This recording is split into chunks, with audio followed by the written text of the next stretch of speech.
Hello students, আজি আমি এই ভিডিওটিত ডিটাৰমিনাৰ সম্পৰ্কে আলোচনা কৰিম। ইংলিশ গ্ৰামাৰত এই ডিটাৰমিনাৰ টপিকটো খুব বেছি ইম্পৰ্টেন্ট টপিক আৰু অৱশ্যে এই টপিকটো বহুত বেছি দীঘলীয়া হয়। আমি এই ডিটাৰমিনাৰ্সৰ সকলোতকৈ খুব বেছি ইম্পৰ্টেন্ট যিবিলাক ডিটাৰমিনাৰ্স আছে যিবোৰ মেট্ৰিক পৰীক্ষা তথা নৱম শ্ৰেণীৰ পৰীক্ষাসমূহৰ কাৰণে উপযোগী সেই ডিটাৰমিনাৰ সম্পৰ্কে আজি আমি আলোচনা কৰিম। ডিটাৰমিনাৰ্স বিলাকৰ ভিতৰত আমি এ এন আৰু দা যাক আমি আৰ্টিকলস বুলি কওঁ, few, a few, the few, little, a little, the little, many, much, more, is, every, আৰু some, any এই ডিটাৰমিনাৰ্স কেইটা সম্পৰ্কে আমি আলোচনা কৰিম। প্ৰথমতে আমি a আৰু n সম্পৰ্কে আলোচনা কৰো। a আৰু n যাক আমি আৰ্টিকলৰ ভিতৰত থওঁ, a আৰু n ৰ নিয়মসমূহ সম্পৰ্কে আমি প্ৰথমতে আলোচনা কৰো। এই a আৰু n দুটা আমি একেলগে আলোচনা কৰিম। প্ৰথম কথা, সাধাৰণতে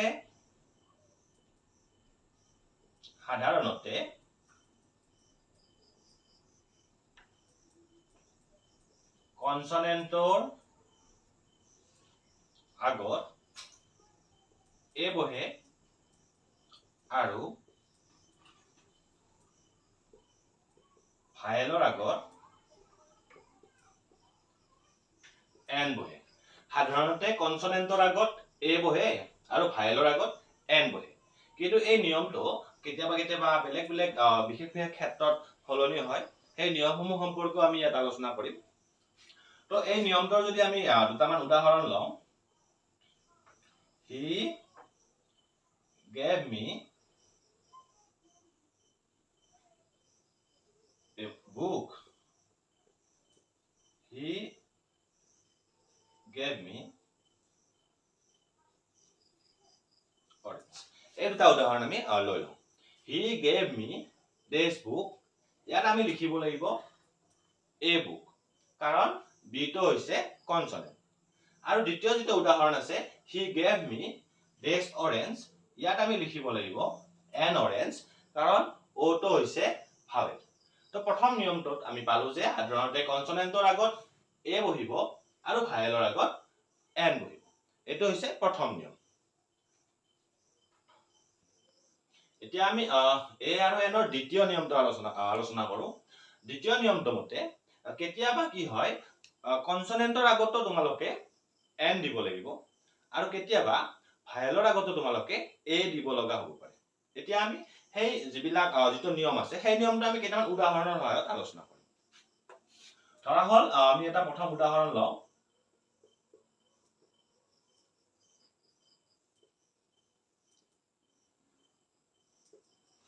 he is best honest man। এই যেটো honest শব্দটো আছে, এই honest শব্দটো আৰম্ভ হৈছে h এৰে। h এটা কনসনেন্ট আমি জানো।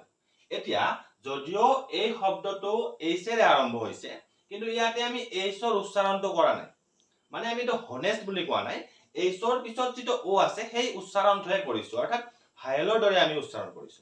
গতিকে এনেকুৱা ক্ষেত্ৰত ইয়াত a নহয় n হ'ব, মানে he is a honest man নহব, he is an honest man হ'ব। কাৰণটো হৈছে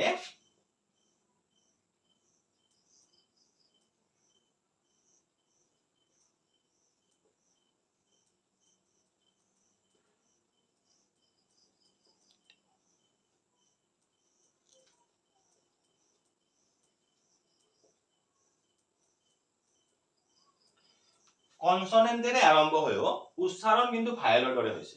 এনেকুৱা ক্ষেত্ৰত আমি সদায় কি লিখিব লাগিব, n লিখিব লাগিব। এতিয়া আমি অন্য এটা উদাহৰণ লওঁ,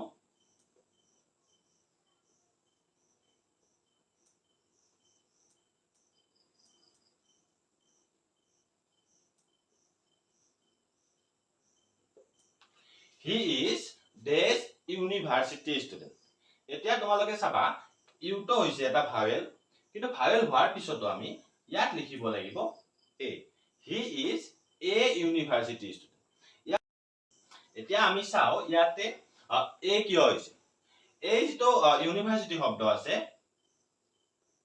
ইউৰে আৰম্ভ হৈ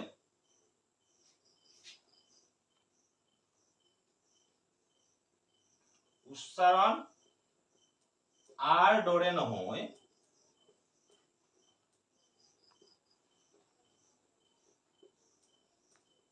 ইউৰ দৰে হৈছে মানে ইউৰে কোনো এটা শব্দ আৰম্ভ হয় যদি উচ্চাৰণটো আৰ দৰে নহয় ইউৰ দৰে হয় তেতিয়া আমি লিখিব লাগিব এ he is a university student ধৰা অন্য এটা উদাহৰণ যদি আমব্ৰেলা ললো হয় আমি আমব্ৰেলাটো ইউৰে আৰম্ভ হৈও উচ্চাৰণটো আৰ দৰে হয় তেতিয়া তোমালোকে এন লিখিব লাগিব কিন্তু যদি উচ্চাৰণটো ইউৰ দৰে হয় তেতিয়া আমি লিখিব লাগিব এ he is a university student অন্য এটা তোমালোকক উদাহৰণ আমি দিছো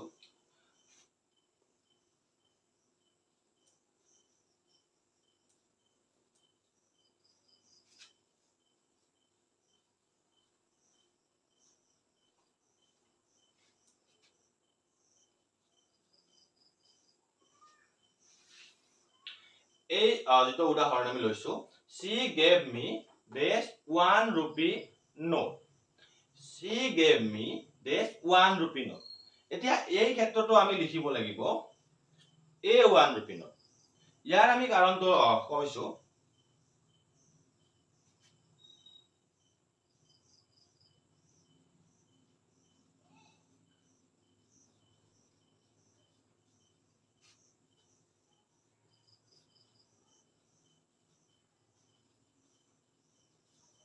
যদি তোমালোকৰ কোনো এটা শব্দ ওৰে আৰম্ভ হয় উচ্চাৰণ ওৰ দৰে নহয় ওয়া হয় তেতিয়া তোমালোকে ভাৱেল হোৱাৰ পিছতো ওটো ভাৱেল হোৱাৰ পিছতো এন নিলিখি এ লিখিব লাগিব মানে she gave me a 1 rupee note n 1 rupee note ইয়াত নহয়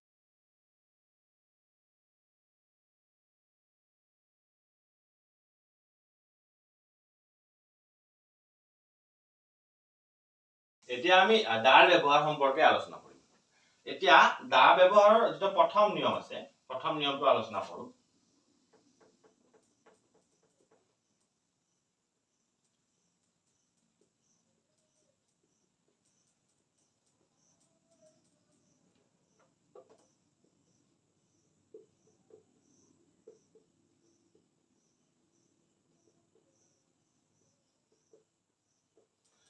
যদি কোনো বস্তু বা প্ৰাণীৰ গোটেই জাতি বা শ্ৰেণীটো বুজায় তেতিয়া তাৰ আগত দা ব্যৱহাৰ কৰা হয় এতিয়া এটা এক্সাম্পল লৈ লও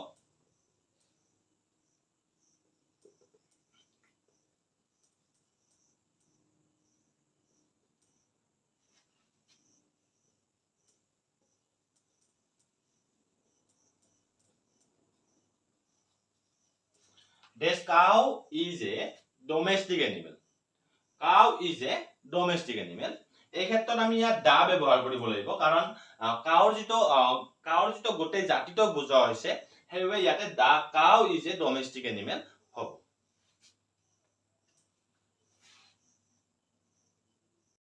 এতিয়া আমি নেক্সট নিয়মটো চাও দাৰ নেক্সট নিয়ম আছে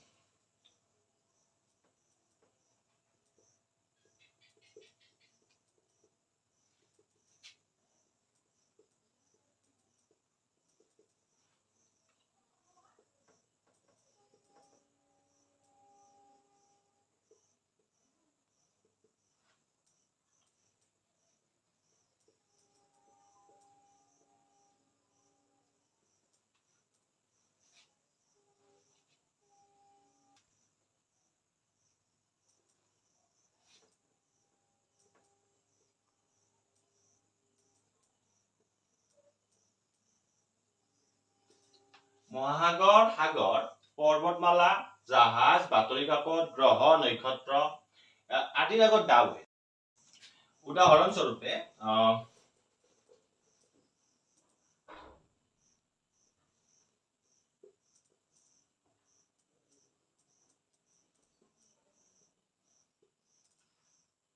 দা পেচিফিক যেহেতু পেচিফিকটো হৈছে এখন ওচিয়ান মানে মহাসাগৰ গতিকে ইয়াৰ আগত আমি দা ব্যৱহাৰ কৰিব লাগিব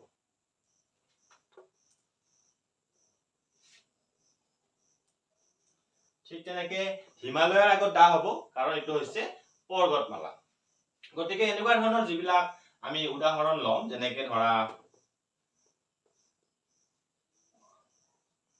দা আৰ্থ কাৰণ আৰ্থখন হৈছে এটা গ্ৰহ তো এনেকুৱা ধৰণৰ উদাহৰণবিলাক তোমালোকে বেলেগ বেলেগ উদাহৰণ ল'ব পাৰিবা এইবিলাকৰ সদায় দা ব্যৱহাৰ কৰিব লাগিব এতিয়া আমি নেক্সট নিয়মটো লওঁ।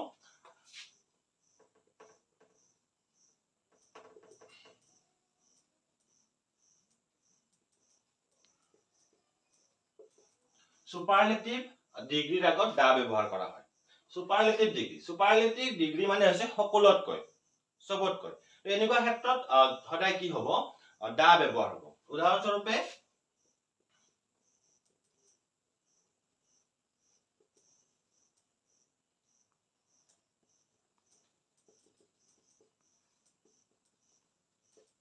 he is the best boy in the class.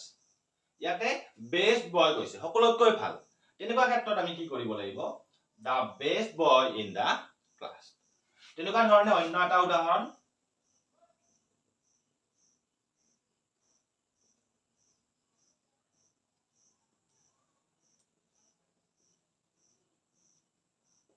she is the strongest girl in the class। strongest সকলোতকৈ শক্তিশালী। এনেকুৱা ধৰণৰ ক্ষেত্ৰতো কি হ'ব লাগিব, এনেকুৱা ধৰণৰ ক্ষেত্ৰত দা ব্যৱহাৰ কৰিব লাগিব। মানে সুপাৰলেটিভ ডিগ্ৰীৰ ক্ষেত্ৰত আমি দা ব্যৱহাৰ কৰিব লাগিব। এতিয়া আমি নেক্সট নিয়মটো লওঁ।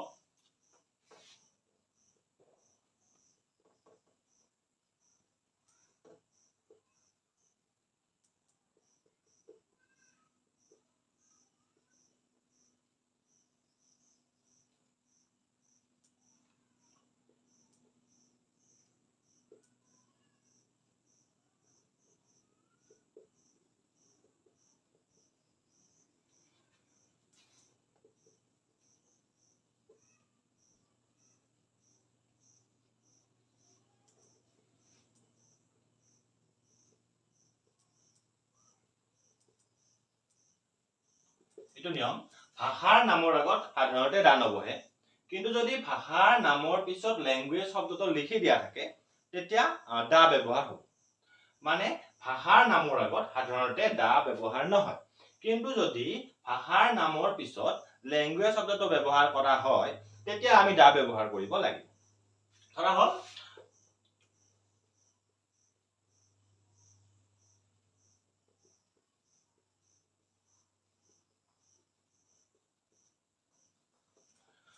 Assamese is my mother tongue। ইয়াৰে আছামিজৰ পিছত লেংগুৱেজ শব্দটো নাই, গতিকে ইয়াত কোনো ডিটাৰমিনাছ ব্যৱহাৰ নহয় বা ইয়াত কোনো দা ব্যৱহাৰ কৰা নহয়। কিন্তু যদিহে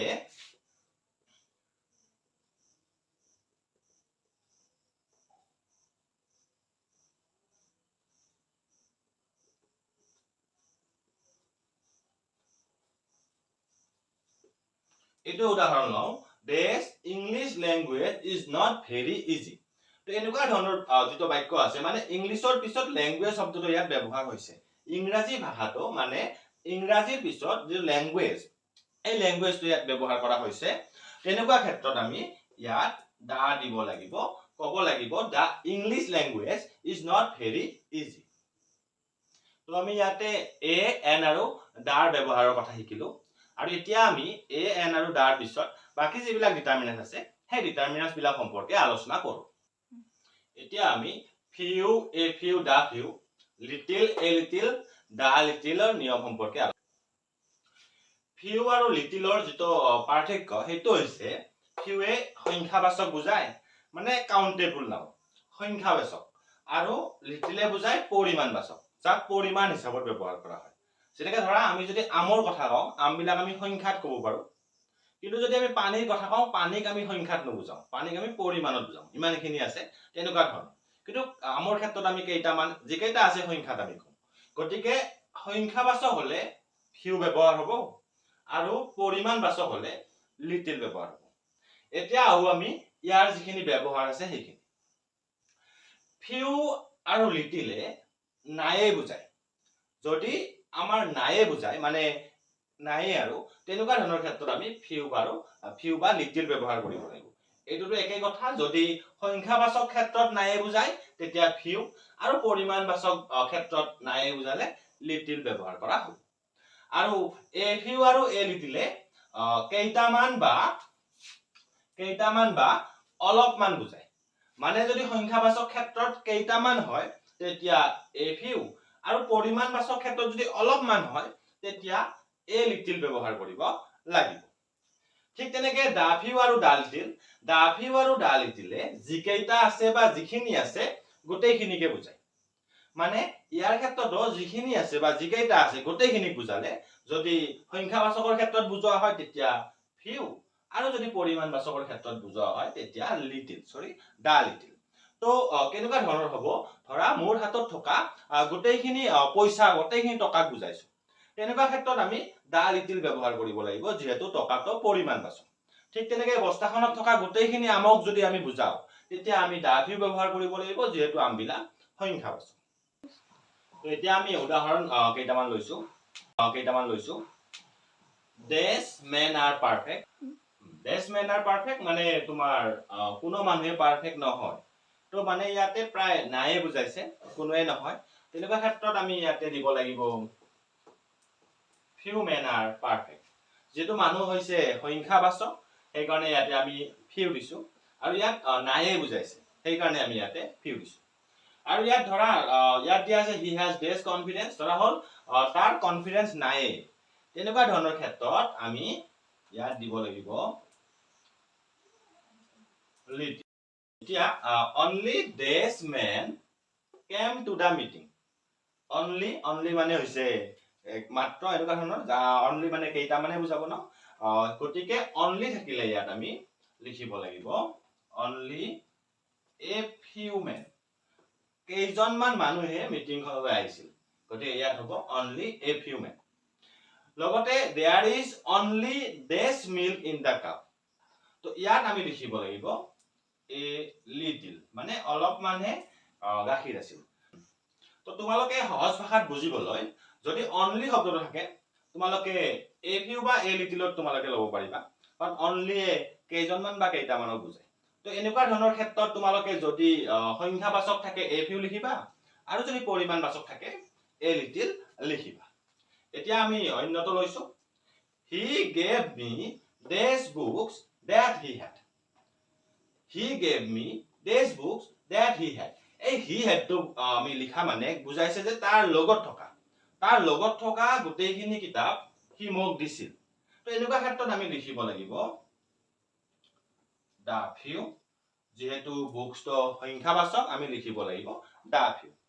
আৰু এইটো ক্ষেত্ৰত he spent this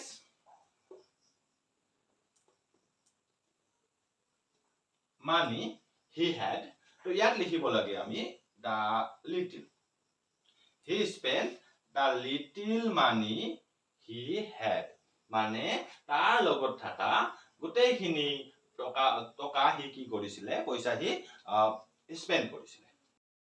এতিয়া আমি মেনি মাছ আৰু মোৰ সম্পৰ্কে আলোচনা কৰোঁ। মেনি মাছ আৰু মোৰ গোটেইখিনিয়ে বেছিয়ে বুজায়, ক'ব গ'লে গোটেইখিনিয়ে বেছি বুজায়।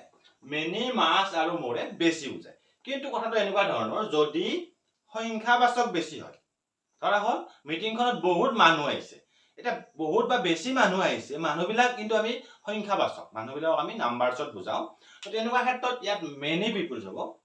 কিন্তু যদি আমি কওঁ যে পুখুৰীটোত বহুত পানী আছে, তেনেকুৱা ক্ষেত্ৰত মাছ ৱাটাৰ হ'ব, কাৰণ এইটো পানীটোখিনি হৈছে পৰিমাণবাচক।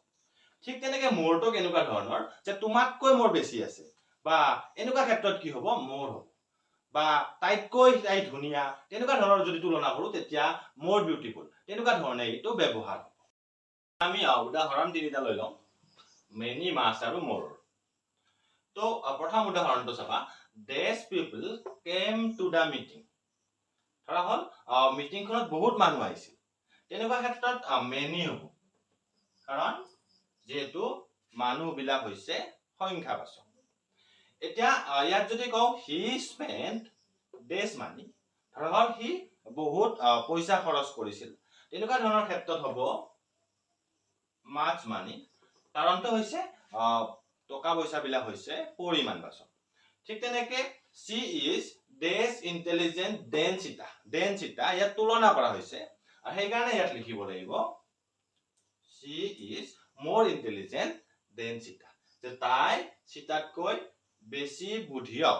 তো এনেকুৱা ক্ষেত্ৰত মোৰ ব্যৱহাৰ কৰিব লাগিব, মানে যদি বেছি বুজাওতে তোমালোকৰ সংখ্যাগত হয় সংখ্যাবাচক হয় তেতিয়া মেনি পৰিমাণবাচক হলে মাছ আৰু যদি তুলনা কৰা হয় তেতিয়া মোৰ ব্যৱহাৰ কৰা হয় she is more intelligent than Sita এতিয়া তোমালোকে এটা অন্য কথা জানি ল'ব লাগিব আমি কলো যে তুলনা কৰিলে মোৰ হয় কিন্তু এনেকুৱা কিছুমান বাক্য আছে কিছুমান এনেকুৱা ধৰণৰ ক্ষেত্ৰ আছে যিবিলাকত আমি তুলনা কৰিলেও মাছ লিখিব লগা হ'ব পাৰে তাৰে এটা মই উদাহৰণ দি লৈছো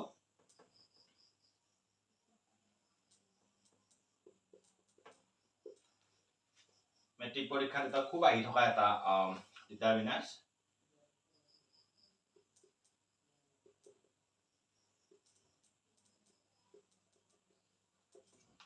he is days older than his wife যে he তেওঁৰ ঘৈণীয়েকতকৈ তেওঁৰ পত্নীতকৈ তেওঁ কি বয়সীয়া তেনেকুৱা ক্ষেত্ৰত এইটো ক্ষেত্ৰত কিন্তু আমি দিব লাগিব মাছ ইয়াত দিব লাগিব আমি he is much older ইয়াৰে মই কাৰণটো তোমালোকক কৈ দিছো ইয়াতেও তুলনা কৰা হৈছিলে তুলনা কৰিলে সাধাৰণতে মোৰ হয় কিন্তু ইয়াত তুলনা কৰোতে আমি লিখিলো মাছ এতিয়া আমি এই শব্দ দুটা গুৰুত্ব দিব লাগিব ইন্টেলিজেন্ট আৰু ওল্ডাৰ এইটো যেটো ইন্টেলিজেন্ট আছে ইয়াৰে যেটো আমি কম্পাৰেটিভ ডিগ্ৰী লিখিছো মানে তুলনা কৰিছো এই ইন্টেলিজেন্ট শব্দটো ইন্টেলিজেন্টটো শেষ হোৱা নাই যেটো এডজেক্টিভ আছে ইন্টেলিজেন্ট এই ইন্টেলিজেন্টটো চেঞ্জ হোৱা নাই একে হৈ আছে সেই কাৰণে ইয়াত মোৰ ইন্টেলিজেন্ট লিখিব লগা হৈছে মোৰ ইন্টেলিজেন্ট কিন্তু ইয়াত যেটো ওল্ডাৰ আছে ওল্ডাৰ যেটো কম্পাৰেটিভ শব্দ সেইটো ওল্ডৰ পৰা আহিছে ওল্ডাৰ মানে ওল্ডটো পৰিৱৰ্তন হৈ ওল্ডাৰলৈ ৰূপান্তৰিত হৈছে এনেকুৱা ক্ষেত্ৰত মাছ ওল্ডাৰ নহব সৰি মোৰ ওল্ডাৰ নহব মাছ ওল্ডাৰ লিখিব লাগিব ওল্ডাৰ ষ্ট্ৰংগাৰ বা এনেকুৱা ধৰণৰ যিবিলাক শব্দ আছে তেনেকুৱা ক্ষেত্ৰত কিন্তু আমি মাছ লিখিব লাগিব মোৰ লিখিলে নহব মোৰ ইন্টেলিজেন্ট হ'ব কিন্তু মাছ ওল্ডাৰ আমি ডিটাৰমিনাৰ সম্পৰ্কে কিছু আলোচনা কৰিলো অৱশ্যে দুই এটা ডিটাৰমিনাৰ আমাৰ ৰৈ গল যেনেকুৱা ইজ আৰু এভৰি বা সাম আৰু এনি এইবিলাক আমি বাকি এইকেইটা আমি নেক্সট ভিডিঅ'টোত আলোচনা কৰিম এই ভিডিঅ'টোত আমি এইকেইটাই আলোচনা কৰিলো ধন্যবাদ